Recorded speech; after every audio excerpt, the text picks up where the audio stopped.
As of right now, with over 4,000 acres in the field, we're at just under 2% of that is failing. That's Dr. Ruth Welliver. She's the director of the Bureau of Plant Industry at the Pennsylvania Department of Agriculture. This is the Lancaster Farming Industrial Hemp Podcast. My name is Eric Herlock, and today we talk to Dr. Welliver about the 2019 Industrial Hemp Program here in Pennsylvania from the perspective of the Department of Agriculture. What they got right, what lessons they learned, plus we'll look ahead to the 2020 growing season and how that program might change in light of the recent interim rules from the USDA. And then a bit later, we'll check in with Erica Stark, the executive director of the National Hemp Association, to get her feedback on the new USDA rules. But first, let's have a look at a few nuggets of hemp news. Okay, so last week, Lancaster Online reported a barn fire near Quarryville, Lancaster County. According to Lancaster Online, the fire started just before 6:30 a.m. This is last Tuesday, October 29th. It destroyed the shed that was converted into a hemp dryer, but the fire crews had the fire under control within 30 minutes, according to Lancaster County-wide communications. The story goes on to say that the shed had about 80 stalks of leaves and bud drying in it, according to Alvin Esch, one of the three brothers that grow hemp on the family farm. He estimated that they lost $5,000 to $6,000 worth of the crop, but he says it was just a very small portion of their crop that actually burnt. And then a little bit later on in the story, they're talking to the fireman, one of the firemen who was at the blaze, Ron Swain, and he says, "It's similar to tobacco. It burns the same. It just smells different." All right, our next story comes from California. Okay, so the Associated Press is reporting that authorities in Central California have seized and destroyed about 10 million plants that they said were being grown as legal hemp but contained higher than allowed levels of THC, the chemical compound that gives marijuana its high.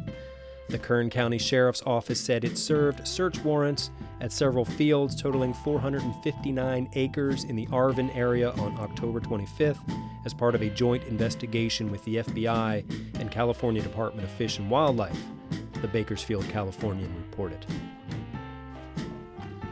All right, and my last nugget of hemp news comes from New York City, where the owner of Green Angels CBD, John Levy, was waiting for a shipment of hemp from Vermont. I saw this story on the New York Post, and so I looked up Green Angel CBD, I called the number, and I talked directly to John, who told me this story that, he was waiting for this CBD shipment from Vermont. The FedEx driver in Vermont thought it was suspicious, so he took it to the police there, but it all checked out. It had all the paperwork, the COAs, all that. It was hemp. So they drove it to New York City to deliver to Green Angels, but the guy took it right to the NYPD, who confiscated it, and they thought it was pot. Levy contacted them, and they went back and forth, and he tried to explain to them that it was hemp and not pot. The police called my brother Ronan Levy, because it was going to my brother's house. He owns Fat Pet Cure CBD. The cop spoke to us and said, "We'll do our investigation. We'll call you and we'll let you know what's up." Cop spoke to my farm, got more documents from the farm, got more documents from us. He called us up, Officer Greenidge, and he told us, "Great, your story checks out. You can come pick up your hemp shipment." So he sends his brother Rowan down to the police station to pick up the hemp. And the minute my brother walks in, he cuffs him up. My brother said, "You have the papers." He's like, "I don't want to look at papers. I don't care about any papers you guys give me, which are legal documents from the United States, Washington, D.C. You know what I mean? Department of Agriculture. He doesn't care about it. Legal everything." He said, "I don't give a shit. It's weed. I'm locking you up for weed." All right, so the brother was finally released without bail. The police still are in possession of the 106 pounds of industrial hemp that they say is going to be tested by their lab. And I had no idea when I started today's show that I would be calling up the New York City Police Department, but I did. I called up the NYPD. This is like a TV show now. And, I asked for comment, but they write me an email saying, this investigation is active and ongoing, so we have no comment. But then, a little while later, I got an email from Detective Sophia Mason from the NYPD, and she sent me a link to a press conference with the mayor and the chief of police. And somebody asked about this incident, and here's what the chief of police, Terrence Monahan, had to say about it. Yeah, we got information about a large package of drugs. We got it in here. We field tested it as marijuana. Called the individual in. He was placed under arrest. It is currently at the lab at this point to make a final determination. Was it hemp? The individual had no bill of lading justifying its delivery. So this is all part of an ongoing investigation working hand in hand with the Brooklyn DA's office. Well, so I think what this story does is that it sort of underscores, the ongoing challenges of being in the hemp industry. We like to think that the marijuana stigma doesn't matter anymore, but clearly to some people, the NYPD, it does. All right, we'll take a quick sponsor break, and then we'll get into our first interview with Dr. Ruth Welliver from the Pennsylvania Department of Agriculture. All right, surprise, we don't have a sponsor today, but I have an idea that I want to share with you. So I get calls from people with biomass for sale looking for a buyer. I get calls from buyers who are looking for some biomass. I thought we could set up a marketplace here. If this interests you, call our digital sales director, Chris Purcell, at 717-721-4450, and let's try to set up the Lancaster Farming Industrial Hemp Marketplace, right? It might work. I don't know. We'll see how it goes. Thanks for listening. All right, welcome back. Let's just dive into this interview. Dr. Ruth Welliver, welcome to the Lancaster Farming Industrial Hemp Podcast. Could you introduce yourself for us, please? Sure. Thank you very much for having me on today, Eric. My name is Ruth Welliver. I am the director of the Bureau of Plant Industry at the Pennsylvania Department of Agriculture. So my boss is Fred Strathmeyer, that I imagine many of you know, and another person that works on hemp in our office is Sarah Pickle. So I'm kind of like in between those two. Okay. So the Bureau of Plant Industry is the department that oversees the hemp program in the state. Right, the cultivation program, yes. Can you give us sort of an overview of how the 2019 growing season was, sort of from the Department of Ag's point of view? Sure. Well, as you know, 2019 was the third year that hemp was growing in Pennsylvania.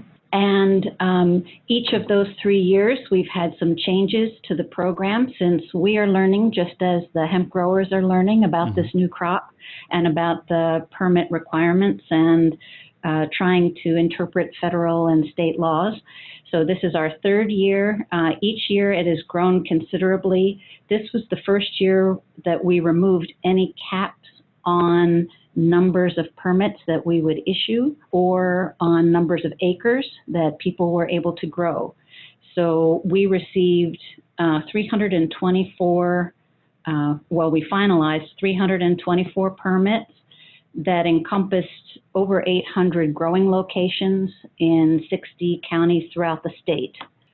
Because things changed rapidly at the beginning of the season, some of the reporting requirements were a little muddy this year between communication between us and the growers.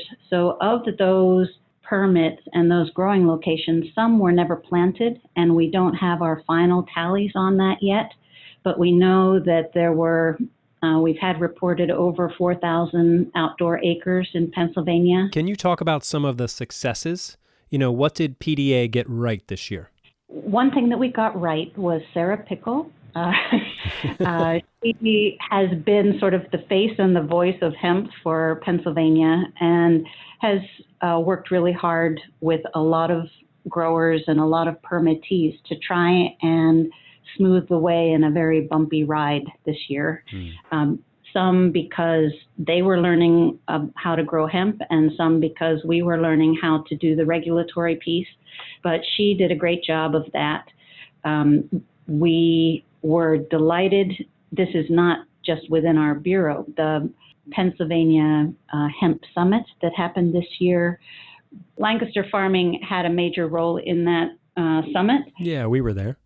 That really I think, crystallized for a lot of people the connections that need to be made and the connections that we're building and were being made in Pennsylvania along the entire supply chain, from receiving material to growing, and then having a processor to take that crop and do something important with it. So that was really exciting to see. Oh, good. Can you talk about some of the lessons that your department learned this year? The program has evolved very quickly from our perspective, and there were certainly hiccups with communication. Part of that is because it changed fast at the beginning of the season. Part is because the number of growers that really needed more resources to go to for assistance, we didn't feel that we had enough to provide to them. The amount of paperwork that needed to be done at the beginning of the year started us off on a rocky footing. All of those things, I think we were able to adjust through the season and came out all right in the end, but we certainly learned a lot of lessons about that to make 2020 a much better season for everyone. Oh, good. Do you have a sense of like the percentage of non-farmers who got into growing hemp this year versus, established farmers? No, I'm sorry, we didn't keep figures on that, or we didn't ask that question. Okay. It certainly was a really interesting blend of people from different. I don't know of any other crop or any other situation where you have that major variety of people. It made it very, very exciting and very interesting. Yeah. Can you talk about the percentage of the THC failure rate for crops in Pennsylvania this year? We're still in the testing season. We haven't received all of the certificates of analysis from laboratories yet for the entire crop. But as of right now, with over 4,000 acres in the field, we're at just under 2% of that is failing. Oh, okay. So it's not a huge amount. Right. What will happen with those crops? They're to be destroyed? And then if so, how? Yes, they're receiving control orders or destruction orders that the growers that are in this unfortunate situation, and it gives them some options that we have considered for destruction, but it also allows them to tell us if there's a practical way for them to destroy the crop that we have not named. They can offer that suggestion to us. So we need to provide approval for what they intend to do, but we recognize that we might not have thought of the best ways in their mind to do this work. Okay. So what are some of those options that these farmers are suggesting?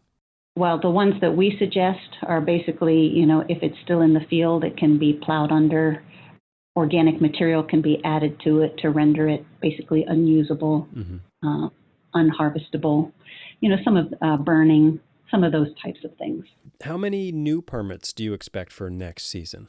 Judging from the number of people who have asked us about when the application is going to be ready, I would expect that there will still be some new people interested in trying this in 2020. Okay. But I don't have a number for you. Right. When does the 2020 program open? We don't have a solid date yet. We're still evaluating the interim final rule from USDA which came out October 31st, was published. That will change our program in some respects. So, and will change our application. So we're looking very hard at that this week and trying to develop a program to put forward through the state chain of command for approval. So it may be, we don't know when the application period will begin. Okay. What we do know is it's not going to have a quick end date. We expect, again, that we will allow unlimited permits or large numbers of permits, that people don't have to worry about the application period closing on them before they have a chance to apply. Okay. Would expect that it would close before planting, though, so that Mhm. we have a breather for our people to prepare for the next stage of the cycle. Right. Are there plans to sort of up the staff in your department to handle the increased workload? We that's under discussion. Okay. So you mentioned that the USDA interim regulations will be changing the Pennsylvania program, and I know it's early. They only came out last week, but can you give a sense of what some of those changes might look like?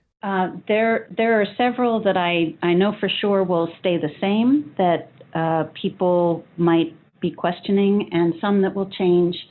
A few things that we're looking at,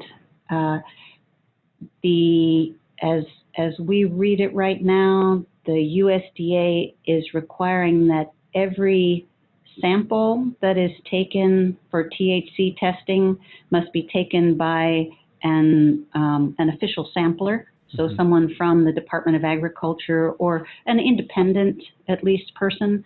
That's new for the compared to this year. So we're working through what that looks like, what our options are there.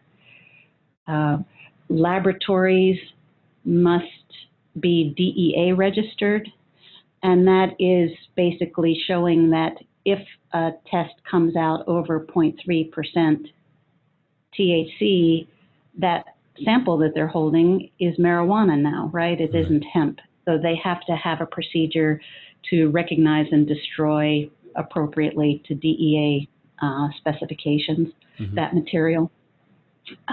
That is new this year because of the interim rule.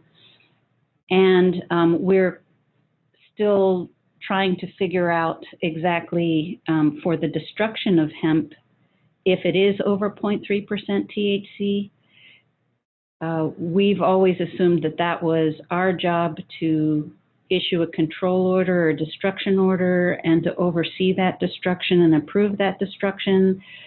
But the USDA rule also has a DEA component to that. So we're trying to figure out exactly how that is going to sort itself out. Right. Was there anything that totally surprised you in these new regulations? Maybe a few of the details that I think are probably not that important to your audience, but that we're still trying to sort out. I think the DEA component might surprise the DEA. And again, that's something that we're trying to sort out. Okay. Now, I know there's a comment period that's still open. Will your department be submitting any recommended changes? And if so, what would you be recommending? I anticipate that we will be submitting comments.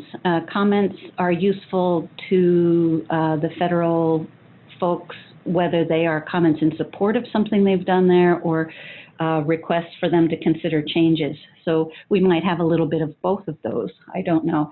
But it's just too soon for us to really know what all will be in there. Okay. We're still putting that together.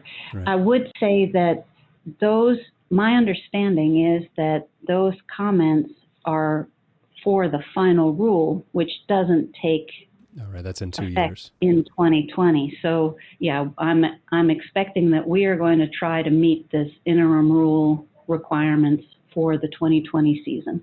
Okay. Getting back to the Pennsylvania program for next year, will there be any grant funding opportunities for farmers? There are a number of programs at the state and the federal level that are changing this year because of hemp. I'm not sure I'm the best person to respond to that. Will there be any changes to the program that will help protect CBD growers, sort of the way that medical marijuana growers are protected? The legal framework around CBD is still extremely difficult and is really an FDA, the authority rests with FDA at this time, largely. So it is, there is nothing in the USDA interim rule, for example, that provides any additional protection beyond, other than when you're growing the crop. So that is something that is very much in the minds of the folks here and at Department of Health and the governor's office, but it's still just under, we don't have any final solutions yet. Okay. And I know there's sort of like a recreational marijuana bill being passed around. If that bill passes, what implications will that have on the hemp program? That's a very good question. I'm not sure if I'm the best one to answer that. It depends on how that bill is put forward, even whether it, so I don't know. I know in other states, like Colorado, that early on had recreational marijuana, and then they developed a program for industrial hemp under the 2014 Farm Bill. Mm-hmm. Those stayed very, very separate. Right. But I have no idea in Pennsylvania how it will play out. Okay. I've heard a lot of talk this harvest season about smokable flower, and it seems like a lot of the CBD growers are, harvesting with smokable flower in mind. Does the department have a stance on that? And will the rules on that change at all after the USDA regulations take effect? The state is discussing a lot of things, for example, with the state police, who are trying to sort out how they can tell what's legal and what's not. And again, those are it's just very difficult to know how that will shake out. So for right now, we have not stopped any product coming from legitimate hemp. But I don't know what it's going to be going forward. So I heard some stories from farmers who were sort of confused by some of the testing. Like there was one farmer I heard of who, he did his third-party testing. He sent it to your department. The testing company sent it to the department. And while I guess that was being sent, he was then contacted by your department that they were going to come out and test the crop. And they came out and tested. And then the next day he got his, official word from your department that his crop was okay to harvest. But then a couple weeks after that, he got another one saying that the test they took, by the department was then hot, and there was some discrepancy there. What's a farmer to do in that situation? Our program changed very rapidly at the beginning of the season, and there were a couple of private test results that came in early that for which we admit we had some miscommunication. We changed, as soon as we realized that had happened, we changed our process to eliminate any further confusion. Okay. And we worked with individual permit holders directly to try and clarify any confusion. We really feel that that's that was a product of 2019 for which we apologize. We recognize we need to do better, and we do not see that happening in 2020. Okay. Are there any, great success stories that you've heard of, from farmers in Pennsylvania? What excites your department the most about this industry? I don't know if I have a specific story. I think you could ask that question of our deputy or our secretary and hear some very, very specific stories. I think the thing that just amazes and delights me is the excitement of the growers and their engagement and their knowledge level and their willingness to interact with the regulators here in the department and to share what they know. It's really been a joy for our inspectors and for those of us here in the office to just feel and hear that excitement. And so I think that's not a specific story, but it has been an amazing time for us. Is there anything else you'd like to share with our audience about hemp in Pennsylvania this year or for the future?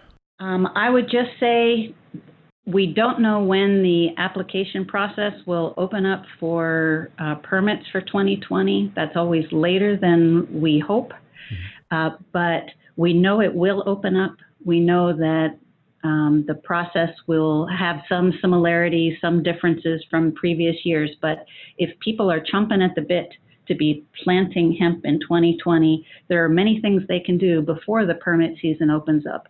Make sure that you have an outlet for your crop.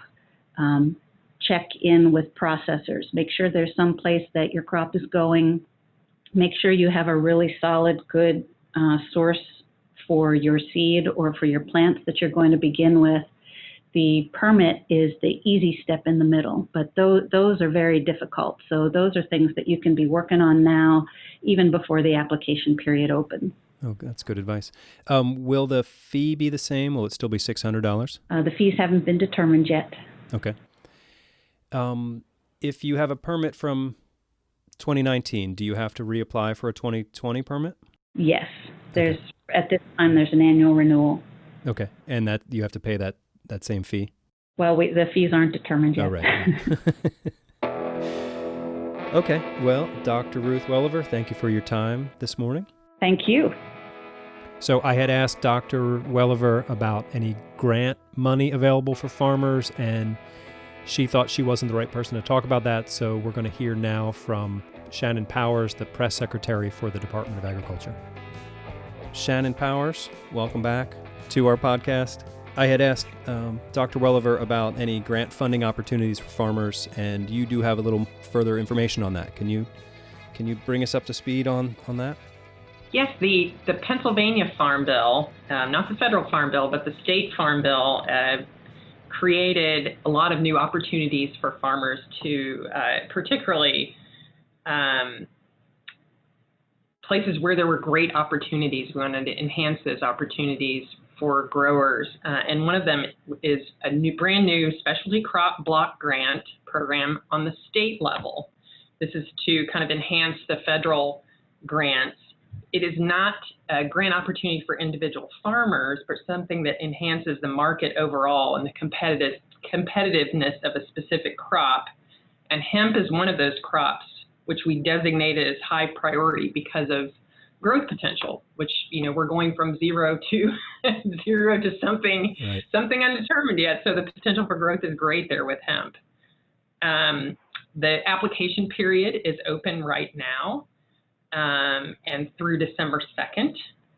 And it's not just for hemp, but for hops, hardwoods, honey, and then barley, rye, and wheat for distilling, brewing, and malting. So those are all particular priorities because of their growth potential. Sure.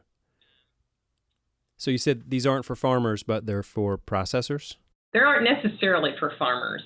So okay. Research that would increase conservation, environmental sustainability, marketing, something that would improve disease and pest control. So something that sort of helps the hemp industry overall. It's a targeted investment, like the others in the Pennsylvania Farm Bill, mm-hmm, that helps enhance this particular opportunity because of its growth potential. Okay. And where can people find information about that? On the agriculture website, agriculture.pa.gov/Farm Bill. All of the new grant programs that are rolling out because of the Farm Bill are outlined there with their application periods, all the information about who can apply and where to apply. Okay, great. I'll put a link to that on the show page for this episode. Great. Shannon Powers from the Pennsylvania Department of Agriculture. Okay, so there's a lot of talk of the USDA interim regulations, so I wanted to talk to Erica Stark and get her perspective on it. Hi, Erica. Welcome back to the show. I wanted to check in with you today to get your take on the USDA rules, what they might mean for farmers, what we all can expect in the coming year. Well, as I imagine you could have guessed, I have significant concerns.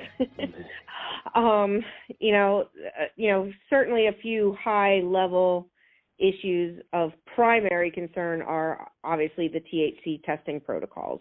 Mm-hmm. And I don't know how much you want to get into the weeds about the specific concerns relating to it, but it certainly centers around the lack of a reasonable variance in THC testing, the requirement that samples be taken just from the flower in addition to the requirements that samples have to be taken by a DEA authorized agent or by law enforcement, and the requirement that the testing be done through a DEA certified lab. Not only do I feel like this combination of testing protocols is going to have a negative impact on the industry itself, it's also going to have a detrimental impact on individual states' departments of agriculture, including Pennsylvania. Yeah, it seems like a pretty big ask to have the DEA involved in the testing at that level, right? Yeah, and especially in consideration of them imposing a 15-day window between the time a sample is taken and when harvest is completed. There are only around 150 DEA certified labs in the country. And when you look at just Pennsylvania this year, we had, 335 some permit holders and more than 800 growing locations, most of which were looking to harvest within a relatively close time frame. And I just don't see how logistically and physically it's going to be possible for those labs to meet everybody's needs in an acceptable time frame. So how do you think that's going to play out? I don't know. Certainly we're having a webinar with our members from the National Hemp Association on Thursday to get feedback from other people. I mean, certainly I know what our concerns are, but we want to hear directly from others what their concerns are in case there's something that we've missed. And then we will work on drafting our official response during the comment period.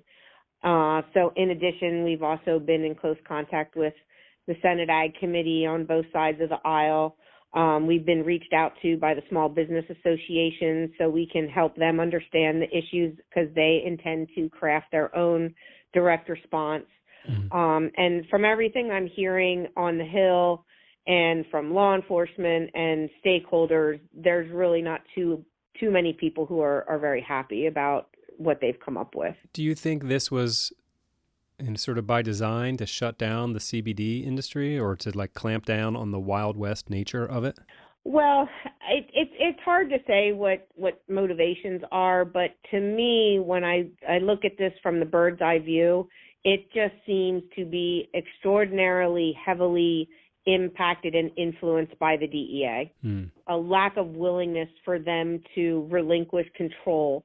I feel like they're treating this like everybody with a hemp permit is a marijuana grower and they're guilty until proven innocent.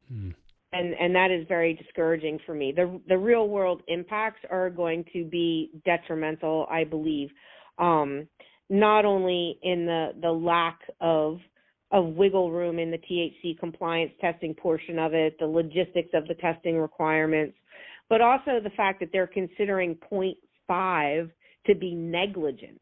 I have not ever heard that. Almost all states allow up to 1% before you're considered actually negligent.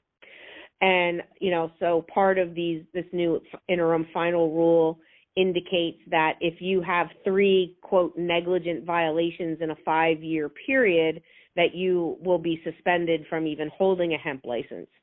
And if you think about what that means in the real world, is that it's going to severely impact the research that's going to be done on what cultivars are best in a specific region. It's really not difficult to get up to 0.5. And it doesn't mean that you were negligent. If you're trying a varietal that you've never tried before, you don't know how it's going to react in your soil or your climate.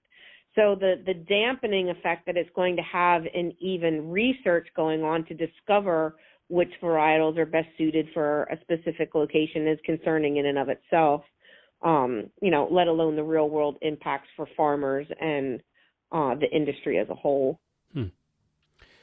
What other concerns do you have about these new rules? Certainly not happy with the way they're implementing the felon ban. It's overly restrictive. So if the permit holder is a company, it's not only whoever is signing off on the permit that has to get the criminal background check. It also applies to any, quote, key personnel. So it's not entirely clear to me what that exactly means, but certainly owners and CEOs and other corporate officers seem to be lumped into this, whether or not they have an active hands-on participation with the grow itself. And to me, that's entirely unfair and not at all what we hoped for. So that's another one of the major concerns. To be honest, I'm still reading it and rereading it, and there may be other things, but right out of the gate, those are really major concerns that have dominated my attention, at least for the last several days, in trying to figure out what the real world effects are going to be, and more importantly, what we can do individually and collectively to go about and getting some of these more harmful provisions changed. Right.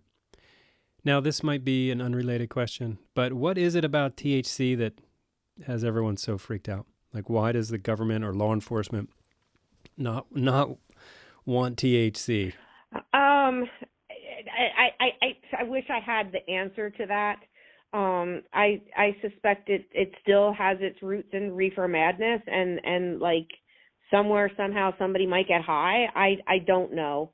But regardless of what anybody's position is on cannabis and THC, or marijuana as a whole, should really have no bearing on the way hemp is being treated.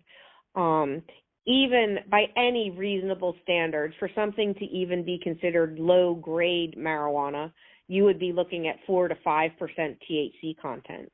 You know, we're talking about 0.3%, and they're looking at making it a violation even if you're in the hundredths of a percent over 0.3.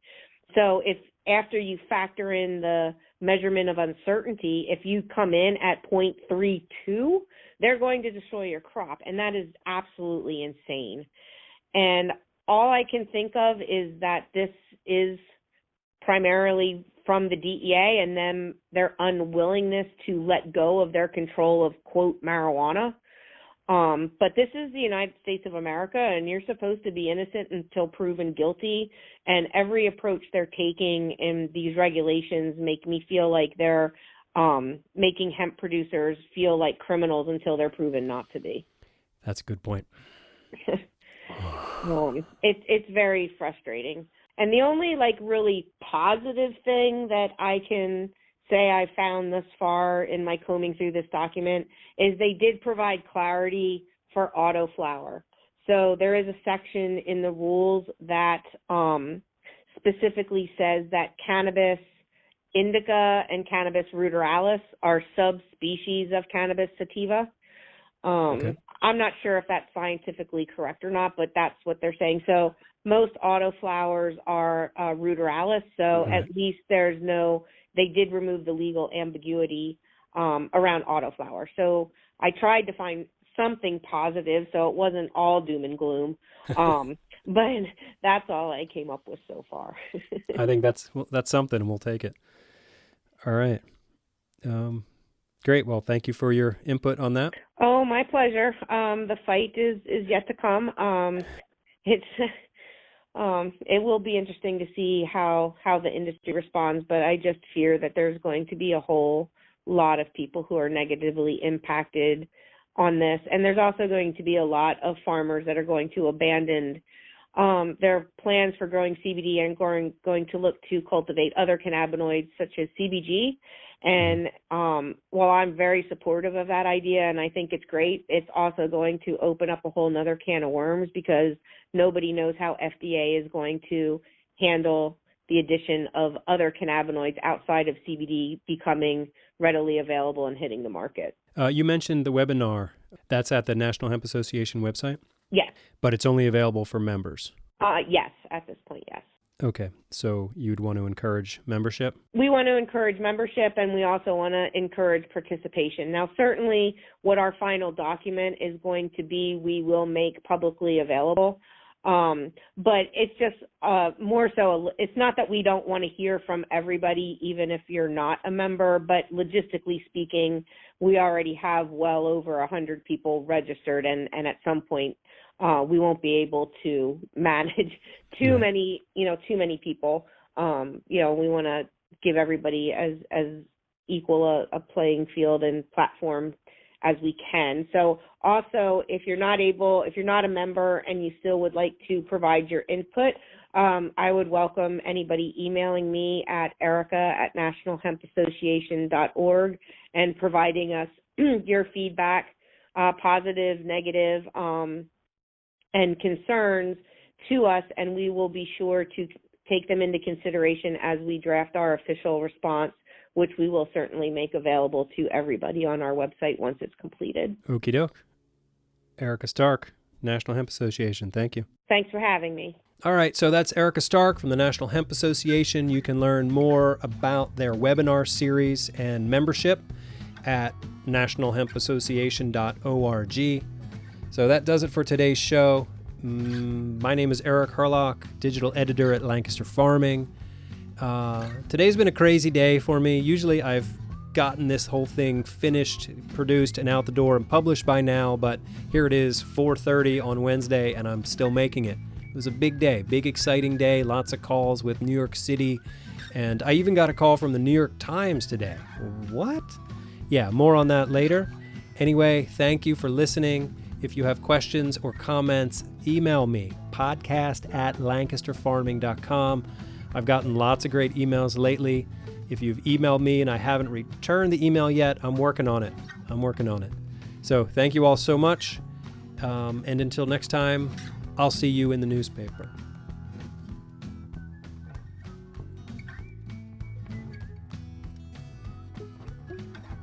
This episode of the Lancaster Farming Industrial Hemp Podcast is copyright 2019 by Lancaster Farming Newspaper, which is a proud member of the Steinman Communications family. Yeah, today's show was written and recorded, edited and produced by yours truly, Eric Herlock. Any music you hear is courtesy of Tin Bird Shadow. I suggest you Google them and learn more about them. They probably need your support. Anyway, special thanks to the Pennsylvania Department of Agriculture, the National Hemp Association, also the NYPD for their quick response time in communication, and also thanks to Green Angels CBD for taking my call. I am sorry for your loss. I hope this all works out.